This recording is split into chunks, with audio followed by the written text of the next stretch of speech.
They called it impenetrable. 10 layers deep, 100 million combinations guarding the world's diamond capital. But on February 16th, 2003, in Antwerp's Diamond Center, 5 men had already started emptying 109 safe deposit boxes. Behind those steel doors, over $100 million in diamonds, gold, and jewelry, the largest diamond heist in history. 22 years later, virtually nothing recovered. And now, for the first time, Leonardo Notarbartolo breaks his silence with shocking new revelations about what really happened. In this story, we will listen how Leonardo Notarbartolo spent 18 months studying every wire, every sensor, every human routine. How 5 Italian craftsmen defeated 10 security layers with aluminum plates and hairspray, and how one sandwich brought down the perfect crime. Antwerp handles 80% of the world's rough diamond trade. 4 square blocks, 15,000 dealers, Orthodox Jews in black coats walking beside Hasidic families, carrying millions in brown paper bags, trust built over centuries. The Diamond Center Vault, absolutely impenetrable according to the manufacturer. Motion sensors, heat sensors, seismic detectors, magnetic field monitors, Doppler radar, a 3-ton steel door with 100 million possible combinations, and a key nearly 3 feet long. And that man, Leonardo Notarbartolo, 51 years old, Palermo born, 30 years perfecting his craft, now posing as an Italian diamond merchant named Damoros Preziosi, $700 a month for an office inside the Diamond Center itself. He's been planning this for 18 months. His team, La Scuola di Torino, the School of Turin, not random criminals, skilled craftsman turned criminal. Ferdinando Finotto, the monster, 6'4", electrician, mechanic. Elio Donorio, the genius, electronics specialist. Pietro Tavano, speedy, and one more they never caught.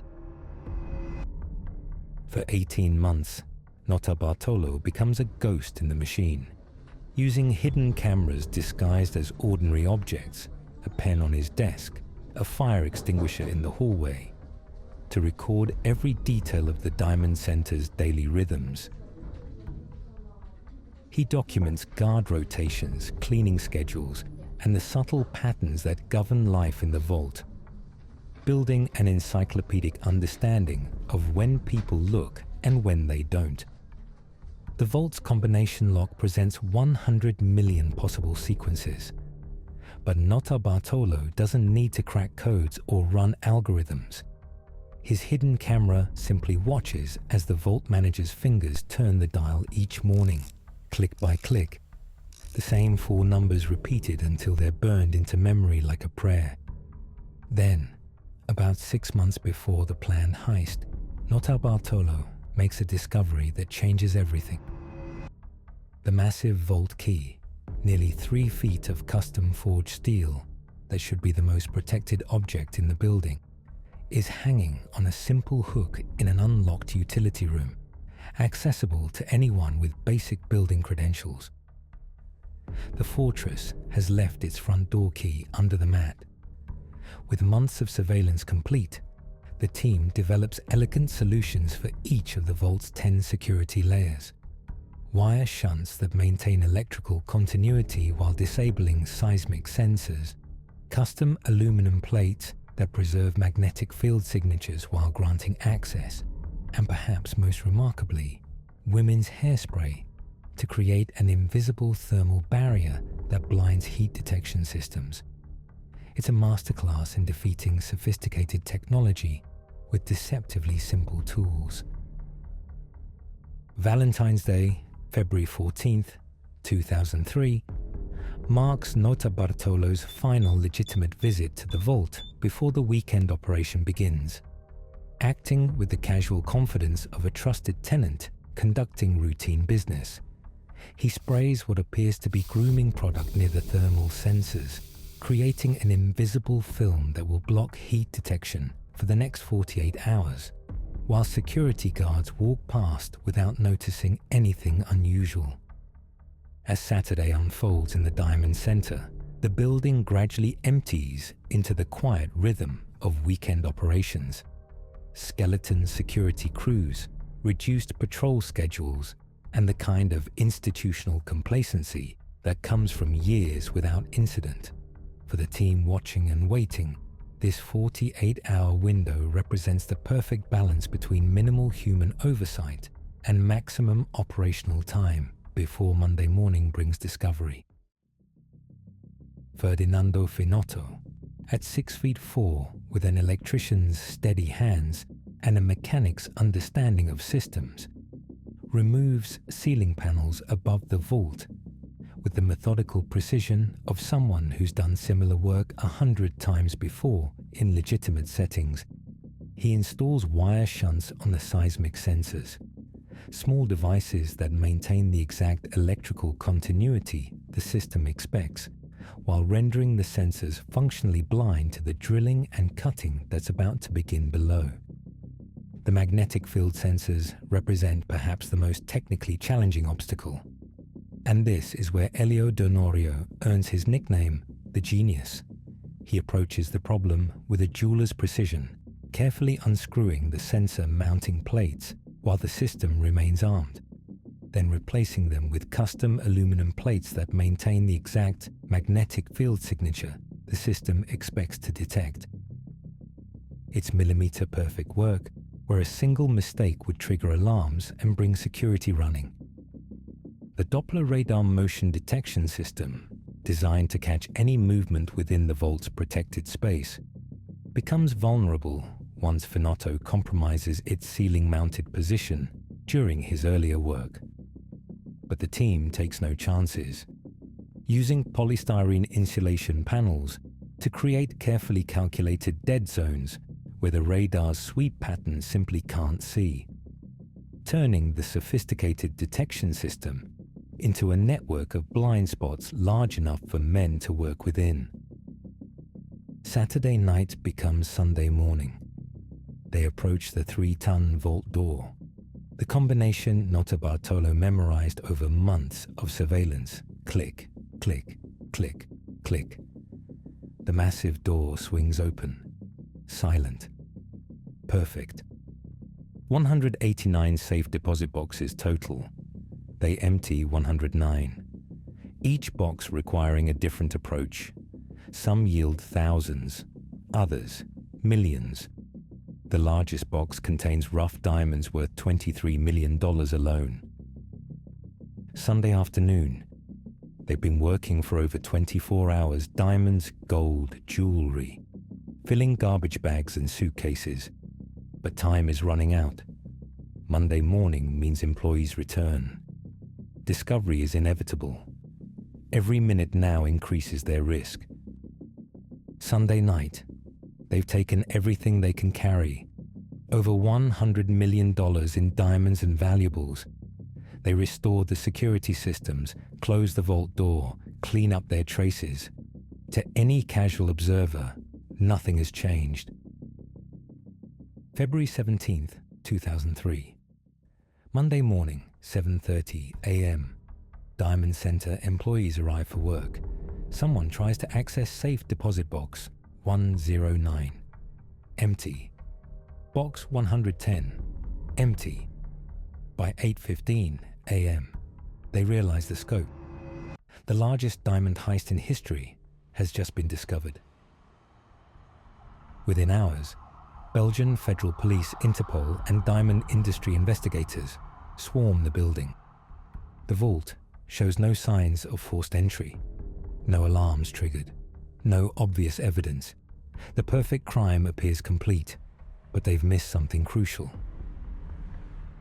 40 kilometers away, in the Flor d'Ambos woods near the E19 highway, Pietro Tavano makes the critical error. Panicking about potential evidence, he dumps garbage bags containing jewelry wrapping paper, small emeralds, and one crucial item, a half-eaten salami sandwich. August Van Camp, local landowner, obsessive about litter. Every morning, he walks his property picking up trash. February 17th, same morning as the heist discovery, he finds the bags. One sandwich wrapper contains a name, Ferdinando Finotto, and DNA evidence that will break the case. The sandwich contains salami, bread, and crucially, human DNA. Belgian forensics laboratory processes the evidence within 48 hours. The DNA profile connects to Italian criminal databases. Ferdinando Finotto, known associate of Leonardo Notarbartolo. The perfect crime begins to unravel. Detective Agim de Broeker leads the investigation. Cell phone records reveal the pattern. Calls between Antwerp and Turin in the weeks before the heist.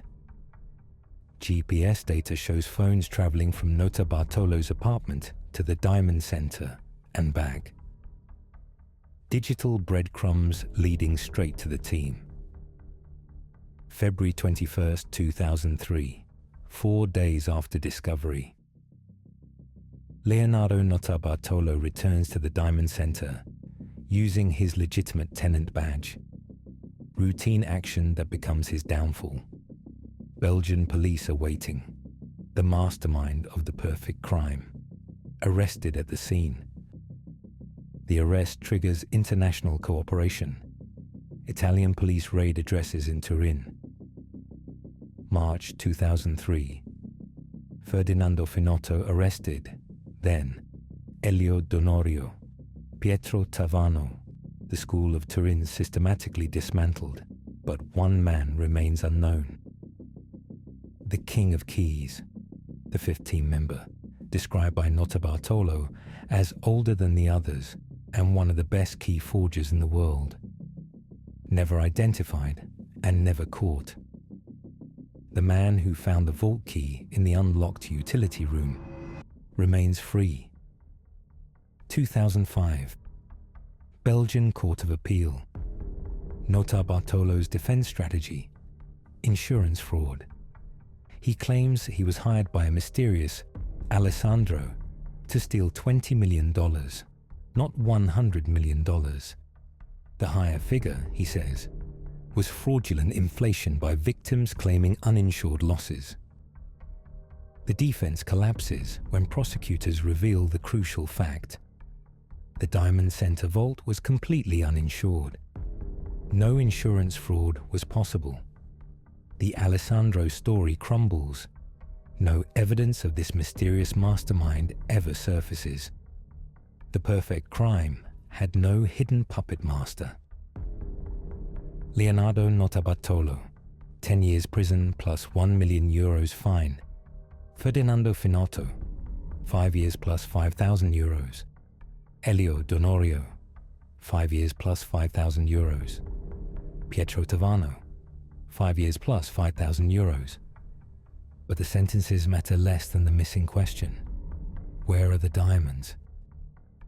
Belgian authorities recover less than $1 million of the stolen $100+ million.